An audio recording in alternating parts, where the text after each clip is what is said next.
Naomi was a wife, she had a husband, Elimelech. Naomi was a mother, she had 2 sons. Mahlon and Kilion, they were a family, they lived in Bethlehem. But then famine came to the land, there was not enough food. Elimelech decided to move his family, they traveled to Moab. Moab was a land with food. Naomi was sad to leave her home, but she loved her family, she wanted them to be safe. Life in Moab was different, it was not home. Naomi missed Bethlehem, but she tried to make the best of it. Her sons grew up, they found wives in Moab, then tragedy struck. Elimelech died. Naomi was a widow, she was heartbroken. Her sons were now men. They took care of her and their wives, but then more sadness came. Mahlon and Kilion died too. Naomi was alone. Naomi had 2 daughters-in-law. Their names were Ruth and Orpah. They were also widows now. Naomi decided to go back to Bethlehem.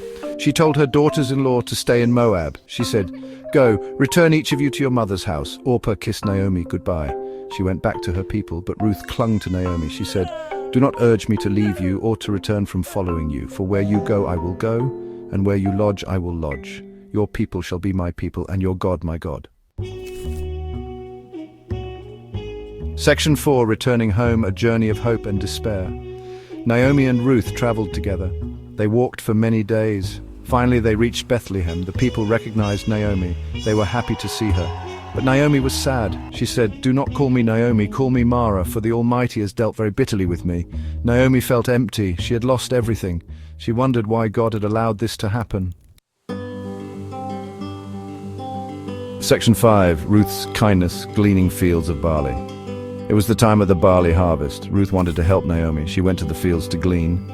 Gleaning meant gathering leftover grain. She went to the field of a man named Boaz. Boaz was a kind man. He was a relative of Naomi's husband. Boaz noticed Ruth. He asked his workers about her. They told him she was from Moab. They said she was a good woman. She was taking care of Naomi. Boaz was impressed. He told Ruth to stay in his fields. He told his workers to be kind to her. Section 6. A new dawn, Boaz, a kinsman redeemer. Boaz was a kinsman redeemer. This meant he could help Naomi and Ruth. He could marry Ruth. He could take care of them. Boaz wanted to do this. He talked to the elders of the city. He followed the law. Boaz married Ruth. Naomi was so happy for them. She knew God was taking care of them. Section 7, Legacy of Love, from emptiness to overflow. Ruth gave birth to a son. They named him Obed. Naomi was overjoyed. She helped take care of Obed. She held him in her arms. She felt joy again. God had given her hope.